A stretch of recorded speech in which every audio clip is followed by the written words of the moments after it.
Ask Reddit. What is a survival myth that is completely wrong and could get you killed? If lost in a hot desert, do not ration out your water. Drink when you are thirsty and stay hydrated with what you have, even if it only lasts a couple hours, just to keep your mind-body working. Lost hikers have been found dead with plenty of water by their sides because they tried to ration it, became dehydrated without realizing it and eventually died. And no, I still don't know if drinking your pee is a survival alternative. Follow flying birds to find water. They could be flying anywhere. Don't drink water from cactus. It's not potable and likely to trigger vomiting, diarrhea, and you will get more dehydrated. Not so much a survival myth but a common camping mistake that an amateur survivalist might make. Never use rocks that are in or close to a riverbed for a campfire. Ever. Many get tiny bits of water trapped inside the rocks. Then when heated by a fire, it turns into a lovely grenade due to the water being heated and turned into steam, expanding quickly. Hot bits of rock everywhere. People like river rocks because they are smooth and easy to cook off of and they look cool, but they are crazy dangerous. Plenty of rocks all around. Find another. Punching the biggest guy in prison on your first day. Real talk. From an actual former criminal, your best bet in jail prison is to just be normal and blend in. It isn't as extreme as media makes it out to be. Do not try to leave a deserted island if you are stuck. You will almost certainly die before someone spots you. Don't tie a rope around your waist and expect it to save you from a fall. Sure, it might prevent you from hitting the ground, but you can still damage your internal organs and break your back doing this. Safety harnesses go around your hips and legs, not your waist. Dark Knight Rises. If a bear finds you, run downhill. They can't run downhill. I have to imagine some asshole started this when he wanted to watch his other asshole friend get mauled to death. They can absolutely run downhill and they are shockingly fast. They can also run up trees terrifyingly fast as well. For your information, the mama bear thing really applies to brown bears. Black bear attacks are incredibly rare and usually only from hungry and or aggressive males. I've done a lot of wildlife photography of bears and I've spoken to a lot of wildlife biologists about this. When I photograph black bears and their cubs, they are very docile. If something or you spook them, they will chase their cubs up a tree and then guard the bottom of the tree. They won't attack you. If it's a male black bear, they'll likely wander on, but always keep distance. If you encounter a black bear, make as much noise as possible and make yourself seem as big as possible. If you encounter a brown bear, start very slowly backing up. Never run away and never turn your back. If it's going to attack you and there's nothing can do, lay on your stomach with your hands over the back of your neck and play dead. They primarily attack when they are surprised or threatened. If the surprise threat is gone, they will most likely move on. But please, for the love of God, never run away and never climb a tree. If you're driving during a tornado warning, don't get out of your car and climb up the side of an overpass to hide under a bridge. This myth became famous after amateur video of a man and his daughter hiding under an overpass, but the one they chose had some unusual construction that offered them protection in a way most don't. Wind speed increases the higher you get from the ground, and the narrow passages can create a wind tunnel effect, taking the flying debris picked up by the tornado and sending it straight through you at 200 miles per hour or more. Edit. Well, this blew up. Here is the video I was referencing. Actually not amateur, but taken by a TV crew during the 24th of April, 1991 outbreak in Kansas. And for someone who suggested you can just outrun tornadoes because they only move at 20 miles per hour, that is definitely not true, as the 2013 El Reno tornado showed us all too tragically. Everyone focuses on food and water but completely underestimates how quickly exposure will kill you dead. In some cases, you won't last 24 hours. Bonus addition to this, every guide I have ever read says to make fire first. Making fire is fucking hard sometimes. There are many environments where you flat cannot guarantee a good fire. Deserts, because of lack of fuel and anything especially wet. If you get halfway through the night and realize you can't make fire, you are going to have problems. So make shelter. You can always guarantee a shelter and insulated sleeping spot. Make sure your bedding is at least 4 inches thick when you lay on it. I guarantee you'll underestimate just how bad the ground sucks the heat out of you. Make your shelter as small, thick and weatherproof as possible. Alcohol does not warm you up. You feel warm since it's dilating your blood vessels in your face and extremities, but that causes you to lose more heat to the environment and therefore will make you die of hypothermia quicker if anything. Perhaps not really a myth, but something people may think is true after watching people get rescued from the water on TV. Get them breathing and send them on their merry way. If you rescue someone from a near drowning, they still need to go to the hospital, even though they are safely on land now. The lungs are coated with a slippery mucus-like substance called a surfactant. It's kind of a lubricant and it keeps them from collapsing and sticking to themselves. If they ingested a lot of water into the lungs, chances are they have washed away the surfactant. Their lungs could collapse at any moment and their ability to uptake oxygen is reduced. Get the survivor on oxygen source. Rescue trained scuba diver here.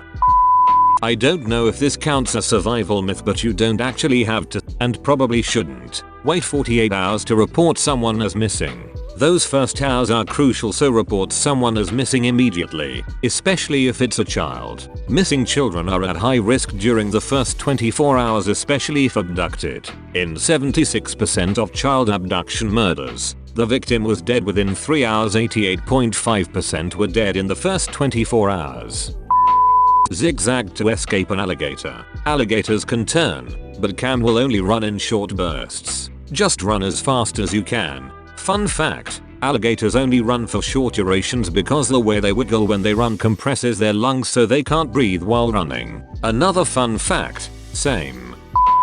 If trapped lost in snowstorm while driving, A. Do not leave your car. You are literally inside a shelter already, a shiny one. It is easier to spot a snow-covered vehicle than a snow-covered corpse. B. Do not keep your engine running. It's a snowstorm. Your exhaust will block. You will nap. Snugga bugger, you're dead. Wait for storm to pass. Check exhaust is clear. Run engine in short bursts. C. If you have ignored these steps and are now walking in the snowstorm because your sense of direction is flawless, do not remove any clothing layers. You will believe you are getting hot. You will rationalize it's from burning calories. You will die. The hot feeling is you losing body temp. You are now slowly dying. If you still have your wits, retrace your steps and head straight back to your car. Wait for rescue. Edit. Thank you everyone. And thank you Tads and J Holgate for reminding me of the long ago case that inspired this post,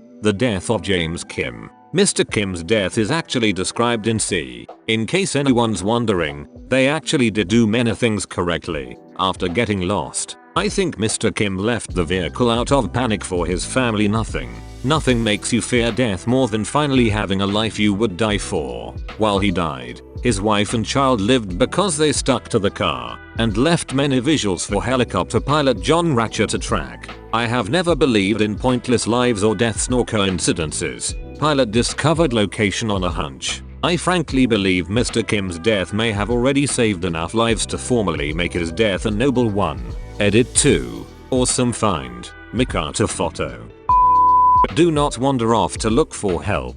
Stay put. Stay by your car, or wherever you realize that you are lost. The more you move, the harder it gets for rescue to find you. Make yourself visible, but do not try to find the way back yourself. You already don't know where you are. You don't know where you're going.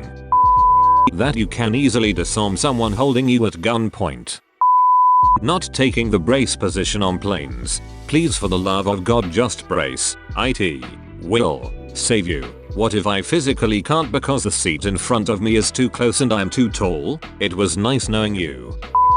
If you get stabbed by something, do not try to remove the object. You will make it worse and potentially bleed to death, depending on where you were stabbed. If you try and pull it out, leave it be and get help.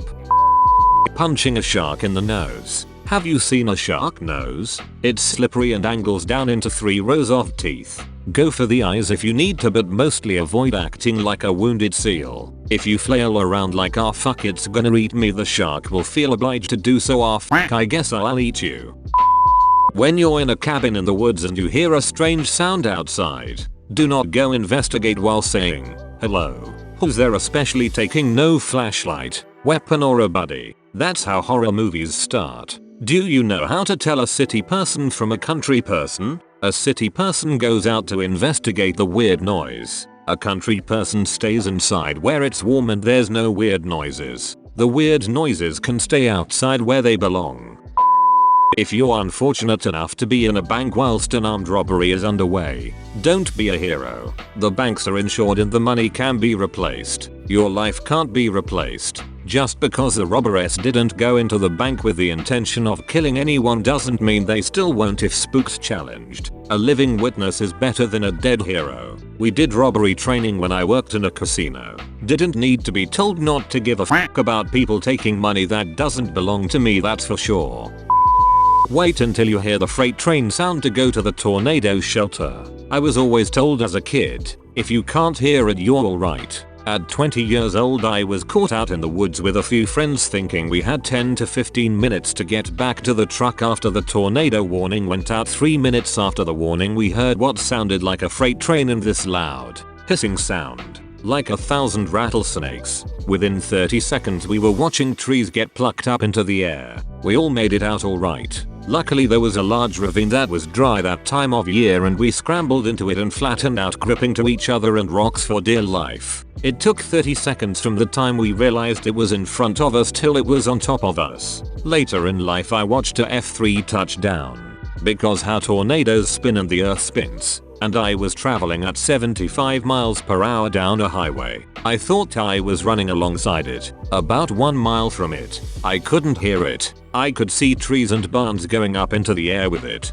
I never realized it was coming towards me at about 30 miles per hour. By the time I heard it and felt a pressure change inside the cab of my truck, I had no choice but to bail out and run into a culvert alongside the interstate. This all happened within 60 seconds. If you've already heard the tornado, you need to be in your shelter, not heading towards it. A tornado watch is an advisory to be watching for tornadoes. It means it is highly plausible for a tornado to form and touch down. A warning means a radar indicated tornado has touched down and possibly even been spotted by a human eye. If you cannot get indoors, get as low as you can. I have made a habit. As soon as a tornado watch is released in my county, my go bag, the diaper bag, the kids stuff they will need all goes in a large duffel in the storm room. I'll watch velocity radar like a hawk until the watch is cleared. If it is elevated to a warning we all pile in. Tornadoes can drop out of the sky right on top of you in under a minute, leaving you with little to no reaction time. Thanks for watching. If you enjoyed the video hit like and subscribe for more Reddit content.